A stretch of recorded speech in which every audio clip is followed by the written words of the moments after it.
do do do do.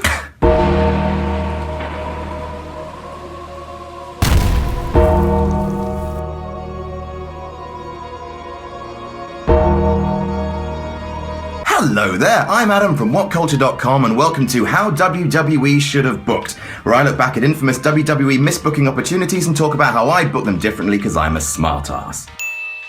This week, now this has been requested a lot, how WWE should have booked the ending of The Undertaker's undefeated streak. Now for those of you who are watching this and don't know what The Undertaker's streak was, first of all, how are you here? And second of all, The Undertaker wins at WrestleMania. That's what he does. Everyone steps up to try and beat him, no one can. He's the John Cena of WrestleMania. Undertaker wins, lol.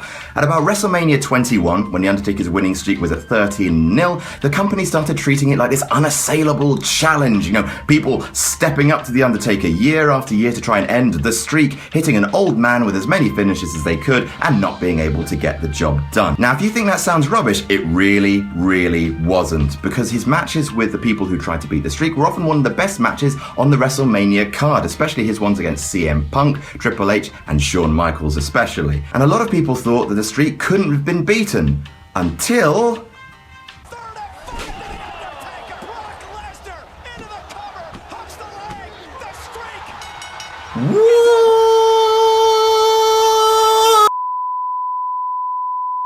So basically, Brock Lesnar hit The Undertaker with his third F5 and beat the streak, it ending at 21-1. So how did Brock Lesnar use this amazing amount of momentum that he just got from beating The Undertaker's undefeated streak? Well, he crushed John Cena at SummerSlam for the title. That's a good start. Then he only retained the title by DQ at Night of Champions. What? But then he, went on a tear at the Royal Rumble. Great. And then he lost the title after Seth Rollins cashed in and pinned Roman Reigns. Okay, so that's uneven. Yes, Brock Lesnar became a monster after conquering The Undertaker's undefeated streak, but he was a monster anyway. I mean, surely if they just wanted to market Brock Lesnar as this unbeatable monster, they could have just not have him be beaten, John Cena and Triple H. If they wanted to do that, they didn't need to feed The Undertaker's undefeated streak to him, did they? No, they didn't. So, how would I have booked the ending of the streak? I wouldn't have. So long, everybody!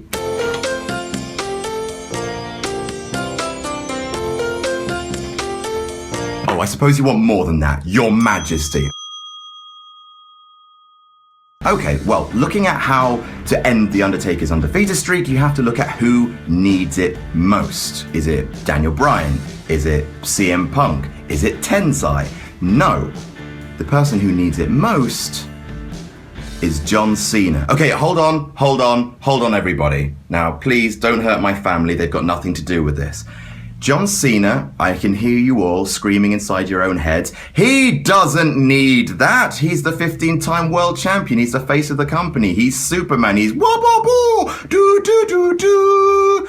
And yes, you're right, even though you got a bit weird at the end there. John Cena, it seems like, doesn't need this huge, laudable victory, but actually, he does. He's the only one who really does, because there's loads of ways to make a main event talent, but there's only one way to do a John Cena heel turn. Yes, the John Cena heel turn is basically the Loch Ness monster of the WWE. People are convinced that it exists. They look for evidence wherever they can find it. Big, fat, wet, hopeful tears streaming down their poor, lonely faces. The truth is, it probably will never happen because there's no right way to do it. Except there was. Have him cheat to win at WrestleMania against The Undertaker. Okay, so we're at the Royal Rumble 2014 and John Cena's not battling Randy Orton for the bazillionth time. No, he's in the Royal Rumble and he narrowly loses to Daniel Bryan. Let me dream. So, the next night on Raw, John Cena, he can't go to WrestleMania for the title, so he wants the next best thing. In fact, he wants a thing that's even better. He wants to beat The Undertaker at WrestleMania. So he comes out and says, Undertaker, wabba-doo, do-do-do-do, come at me, bro. The champ is here, etc. However, nothing happens. Everyone looks at the Titantron, nothing. Cena's like, well, that's embarrassing. So then he goes on and wrestles his match and wins. Before John Cena wrestles, every single week, he challenges The Undertaker. He says, "Come at me, Undertaker. Come on, dead man. We could have an amazing competition. May the best man win." Every time, nothing. He just wins his match, looks at the camera and goes, "Dead man, what's going on? Do, do, do, do." So, the week before Elimination Chamber, John Cena goes to find Kane. He says, "Hey, devil's favorite demon, can you hook a brother up? I need to find your brother." And Kane's like, "No, I'm not telling you where The Undertaker is." And John Cena's like, "Come on, I want to beat him at WrestleMania, come on." And Kane's like, "No." So John Cena says, "Well, if you think The Undertaker's scared." Kane then attacks John Cena and they get into a huge brawl. Our match is set for next week at Elimination Chamber. John Cena versus Kane. And you know it's going to be the standard fare. John Cena lifts Kane up on his shoulders, about to hit the AA, then suddenly we hear this. And the lights go out. And then suddenly the lights come back up. John Cena's looking all around him. He can't see The Undertaker. There is no Undertaker. He turns around into a tombstone. Bang. 1, 2, 3. So the next night on Raw, John Cena comes out and he's his typical happy-go-lucky self. "Ah, you got me, Undertaker. And he says like, "Okay, but seriously, come down to the ring and let's, talk about this. I want to challenge you to a match." Again, The Undertaker doesn't show up. And John Cena's starting to get visibly pissed by this point. Week after week, The Undertaker just completely no-shows him, leaving John Cena alone and humiliated. Until eventually, John Cena takes to the mic and says, "Right, okay, you want something on the line probably, so this is what I'm going to do. If I don't beat you at WrestleMania, I will quit the WWE for a year." Okay, not, quit the WWE entirely, because no one's going to believe that. But I will quit WWE for a year. The fans will be like, "Oh, maybe Cena's vanishing for a year. Maybe he's got another movie. Maybe he wants to take a holiday. Who knows?" But yeah, that seems like a reasonable enough stake. So as soon as John Cena puts that on the line, doom, gong, blackout, out comes The Undertaker. The Undertaker says, "Deal." And John Cena is typical happy-go-lucky. He says, "Well, may the best man win, Jack." The Undertaker slaps him, and John Cena then attacks him, tries to put him in the AA, but gets tombstoned. So then we get to WrestleMania 30, and this match goes on last. Sorry, Daniel Bryan and title shot, but honestly, it'll be worth it. So it's the main event, Undertaker versus John Cena, and the fans are like, maybe Cena could do it, because no one else thinks that anyone else could do it, but the WWE, they're fanatical about John Cena, so maybe, just maybe. So the match is going along, and Cena's throwing everything he's got at the dead man. AA after AA after AA after, can't see me, fist in the face.